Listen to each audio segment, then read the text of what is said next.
우리 좋은 목요일 아침입니다. 우리 함께 찬송가 366장 찬양하겠습니다. 찬송가 366장입니다.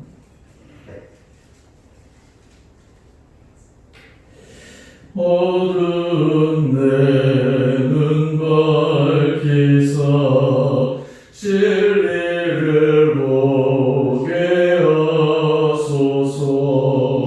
진리의 열쇠 내게 주사 참빛을 찾게 하소서.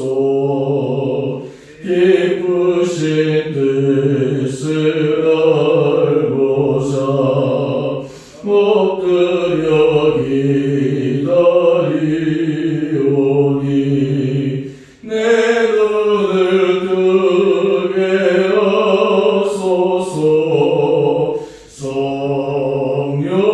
성령이여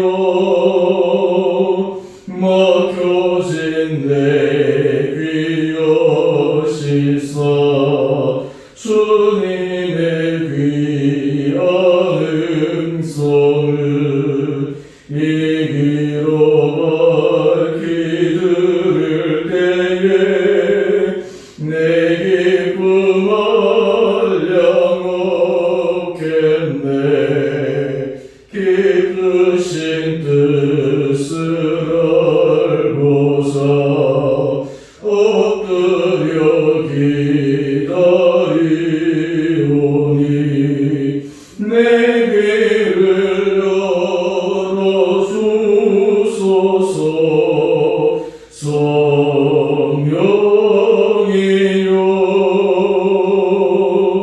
봉해진 내 입 여시사 복음을 널리 전하고 차가운 내 맘 녹여주사 사랑을 하게 하소서. 기쁘신 뜻을 알고자 엎드려 기다리오니 내 입을 열어주소서.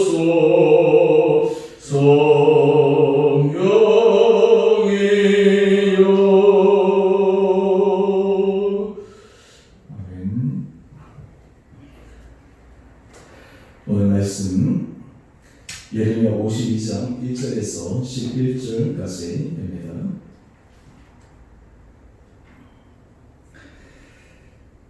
시드기야가 왕 위에 오를 때에 나이가 21세라 예루살렘에서 11년 동안 다스리니라.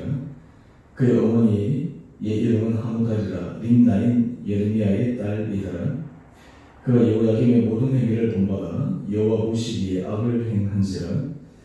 여호와께서 예루살렘과 유다에게 진노하시니 그들을 자기 앞에서 쫓아 내시기까지 이르렀더라. 시드기야가 바벨론 왕을 배반하니라. 시드기야 제9년 열째 날에 바벨론 왕 느부갓네살이 그의 모든 군대를 거느리고 예루살렘을 치러 올라와서 그 성에 대하여 진을 치고 주위에 토성을 쌓음에 그 성이 시드기야 왕 제11년까지 포위되었더라. 그의 넷째 달 9일에 성중에 기근이 심하여 그 땅 백성의 양식이 떨어졌더라.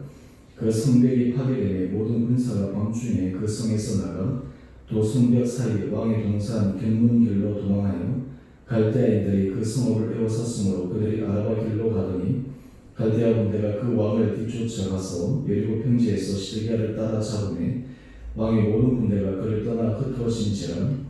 그들이 왕을 사로잡아 그를 하맛 땅 리블라에 있는 바벨론 왕에게로 끌고 가매 그가 시드기야를 심문하니라. 바벨론 왕이 시드기야의 아들들을 그의 눈 앞에서 죽이고 또 리블라에서 유대 모든 고관을 죽이며 시드기야의 두 눈을 빼고 노사슬로 그를 결박하여 바벨론 왕이 그를 바벨론으로 끌고 가서 그가 죽는 날까지 오게 가두었더라.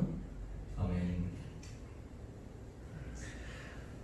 우리 오늘 이 아침 함께 우리 묵상할 말씀은 시드기야 왕의 마지막 비참한 결론에 해당되는 삶을 묵상합니다. 오늘 이러한 삶들을 우리가 함께 묵상하면서 오늘 우리가 하나님 앞에서 하루하루 주어진 시간과 우리의 삶은 정말 어떻게 살아가야 하지, 우리의 인생이 마지막에 하나님 앞에서 정말 유종임이 아름다운 그러한 모습으로 마감할 수 있을까를 다시 한번 생각해 보게 됩니다. 예전에 제가 한번 설교하면서 지혜로운 사람은 메멘토 모리, 늘 죽음을 생각하며 하루하루 살아가면서 다르게 생각하면 오늘 삶을 살아가지만 앞으로 우리가 당할 그 미래 또한 주님 앞에 선 날을 생각하며 미래에서 현재를 생각하며 살아가는 사람이 또한 지혜로운 사람입니다.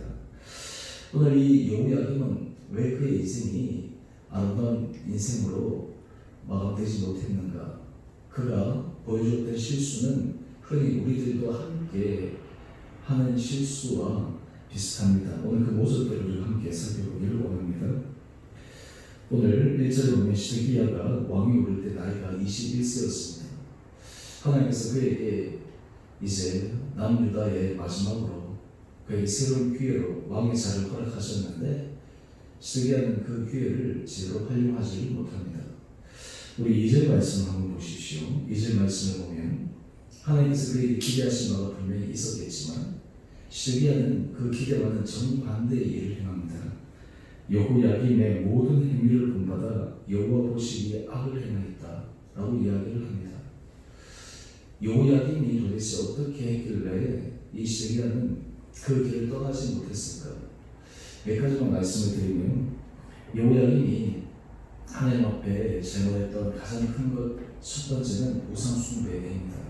이것은 이스라엘의 고질적인 문제였습니다. 하나님께서 계속해서 이 우상 숭배에 대해서 경고하셨음에도 불구하고 여호야김은 그 길을 걸어갑니다. 두 번째는 하나님께서는 그것을 지적하는 선지자들을 통해 말씀하십니다. 우리 앞에서도 같이 묵상했지만 하나님 예레미야를 통해서도 말씀하십니다. 그런데 여호야김은 그것을 받아들이지 않습니다. 오히려 예레미야를 죽이려고 합니다. 물론 하나님의 보호의 손길에 의해 예레미야는 죽임을 당하지 않았지만 함께 같이 예언했던 우리야는 여호야김 왕의 손에 죽임을 당했습니다. 또 그가 했던 세 번째는 하나님은 분명히 바벨론에 잡혀가는 것이 하나님께서 살 길이라고 그들에게 알려주셨음에도 불구하고 여호야김 왕은 친애국 정치를 계속해서 펴니다. 왜냐하면 여호야김이 왕위에 올랐던 것은 바로 애국이 그를 왕위에 세웠기 때문에 그는 친애국 정치를 펴면서 바벨론과 대척점에 서 있었습니다. 그러면서 그는 백성들이 많은 세금들을 거두어서 그리고 그 세금을 애국에 갖다 바치는 어떤 의미에서 참 왕으로서 이 백성들을 보호하고 지켜야 되는데 반대 일을 했던 사람들입니다. 이렇게 나라는 어렵고 힘든데 이 여호야김의 또 네 번째의 실수와 잘못은 자신의 거주할 궁은 사치스러운 궁을 세웁니다. 말 그대로 몰락할 수밖에 없는 그런 잘못된 길을 걸어가고 있습니다. 그런데 이럴 때 하나님께서 바벨론 왕을 통해서 이 여호야김을 징계하십니다. 여호야김이 바벨론에 끌려갑니다. 시드기야는 이것을 두 눈으로 목도합니다. 시드기야와 여호야김과의 관계는 아버지와 아들과의 관계가 아니라 형제지간입니다. 요아스의 아들들 가운데 하나이니까요. 그러니까 이 시드기야는 지금 자기 형 여호야김이 걸어갔던 그 모든 길을 자기는 분명히 보았습니다. 그리고 그 교육이 어떻게 됐다고 하는 것도 알았습니다. 그런데 오늘 본문 2절 말씀 한번 보십시오. 여호야김의 모든 행위를 본받아. 여러 사람은 그 잘못된 습관에 한번 빠지고 잘못된 생각에 빠지면 거기서 벗어나오는 것이 얼마나 어려운가라고 하는 것을 보여줍니다. 오늘 지금 하나님께서 여호야김에게 심판하신 그 길을 시드기야는 그대로 하고 있는 것이요. 심지어 하나님께서 시드기야에게도 바벨론으로 포로로 잡혀가고 그 가운데 걸어가는 것이 하나님의 뜻이고 그 가운데 당장 죽는 길 같지만 그 뒤에 사는 길이 있다라고 지속적으로 말씀해 주셨음에도 불구하고 시드기야는 그 말을 듣지 않습니다. 오늘 그래서 2절 하반절을 보시게 되면 여호야김의 모든 행위를 본받아 여호와 보시기에 악을 행한 자라. 여러분 이 포인트가 참 중요한데요. 여러분, 우리가 사람들과의 관계에서나 여러 가지 일에 있어서 실수는 그 안에서 끝나는 것이 아니라 그것이 하나님 앞에서 악을 행하는 것, 하나님 앞에서 우리가 잘못된 삶을 살아갈 수 있다고 하는 것을 늘 염두에 둘 필요가 있다라고 하는 것입니다. 자, 이렇게 되었을 때 시드기야 왕은 또 기회가 있었을 것입니다. 그의 상황을 한번 보십시오. 이제 바벨론이 느부갓네살의 모든 군대를 거느리고 이 예루살렘을 에워싸서 치러 올라옵니다. 그 결과가 어떻게 되었습니까? 우리 5절 말씀 한번 보십시오. 시드기야 왕은 제11년까지 포위되었다. 마지막 순간까지 지금 이 포위가 되어서 그들이 굉장히 힘든 가운데 처해 있습니다. 심지어 어디까지 되었습니까? 여러분, 보통 성을 포위하면 옛날 고대 전쟁에 있어서 포위할 때 시간과 싸우지 않습니까? 안에 있는 양식이 떨어지고 물이 떨어지고, 그래서 안에 있는 사람들이 도저히 견딜 수 없어서 나올 수 있도록 하는 것. 그래서 이 공격하는 사람들이 성을 에워싸면 실제로는 사상을, 그런 사상자를 많이 내지 않고도 시간을 가지고 이겨버리는 것이죠. 그 결과 6절 말씀 한번 보십시오. 그의 넷째 달 9일에 성중에 기근이 심하여 그땅 백성의 양식이 떨어졌더라. 여러분, 지금 함께 구하는 백성들은 먹을 양식이 없어서 죽어가고 있습니다. 여러분, 이때 시드기야, 나라의 지도자 시드기야는 어떤 선택을 해야 할까요?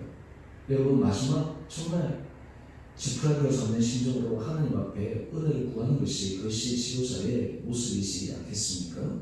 그런데 시드기야는 어떻게 합니까? 우리 7절 이하의 말씀 한번 보시죠. 7절 이하의 말씀을 보니까 이제 성벽이 파괴되었는데 모든 군사가 밤중에 그 성에서 나가서 도망갑니다. 그런데 이 도망가는 과정 속에 시드기야도 함께 도망갑니다.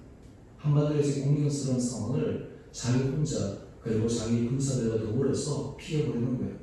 이 얼마나 그의 삶 속에서 기겁한 모습을 보이고 있습니까? 그리고 결론을 한번 보십시다. 그런데 바벨론의 군사들이 시드기야를 따라 잡습니다. 잡고 나서 우리 10절 말씀인데, 이 10절 말씀이 참 너무 가슴 아픈 이야기인데, 바벨론 왕이 시드기야의 아들들을 그의 눈앞에서 죽입니다. 이 고대 전쟁에서 흔히 있는 일들이죠. 자기 자녀들을 눈앞에서 다 죽입니다. 또 유다의 모든 고관도 죽입니다. 심지어는 시드기야의 두 눈을 뺍니다. 그리고 노사스로 결박해서 바벨론들을 끌고 가서 죽는 날까지 옥에서 옥사합니다. 본문은 나오지 않지만 시드기야가 마지막 죽는 그 순간 그는 어떤 생각을 했을까요?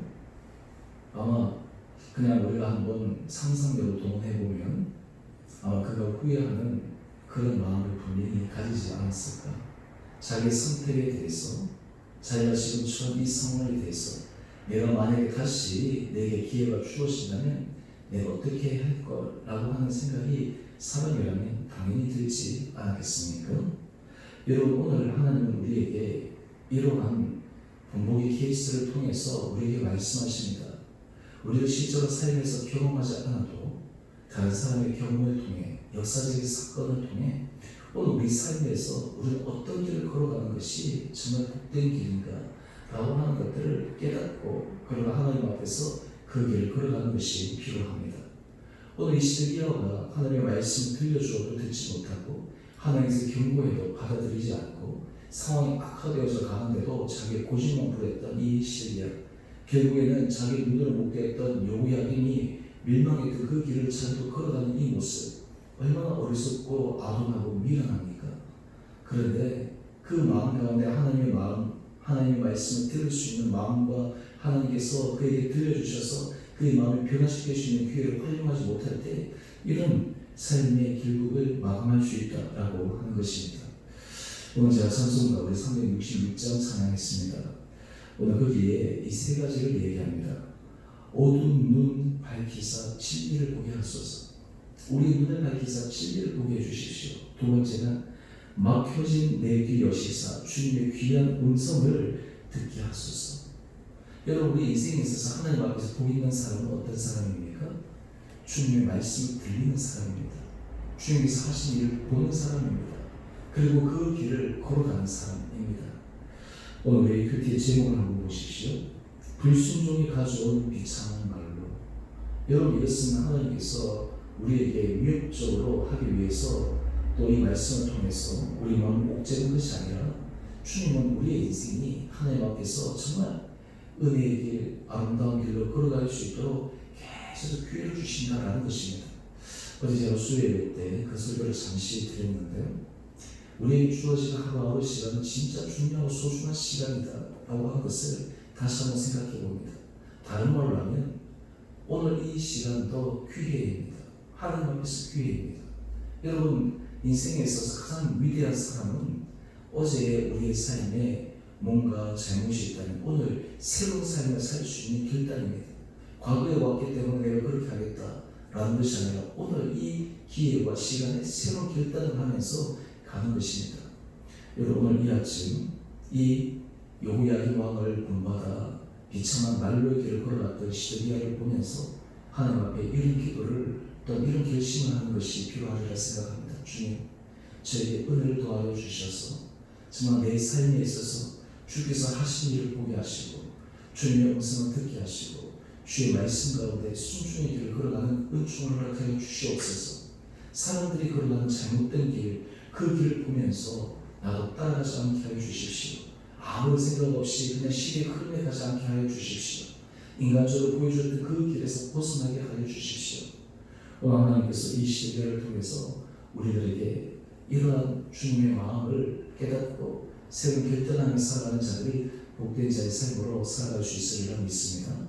오늘 우리 사랑하는 성도님 한 분 한 분들에게 주님께서 은혜 도하여 주셔서 주님께서 우리에게 주신 기회, 주님께서 우리에게 허락하신 시간, 주님께서 우리에게 주신 은혜, 우리가 받고 누릴 수 있는 그때 주님의 은혜 길 아래 다시 한번 서나갈 수 있는 결단들이 우리 가운데 있고 또 우리가 지금까지 그 길을 잘 달려왔다면 오늘 이 시간 더욱더 주님 앞에 그 길을 견고하게, 분명하게, 확고하게 걸어갈 수 있는 은혜 모습들이 우리 원성도님들 한 분들 가운데 있게 되기를 주님의 이름으로 축원드립니다. 우리 함께 같이 기도하겠습니다.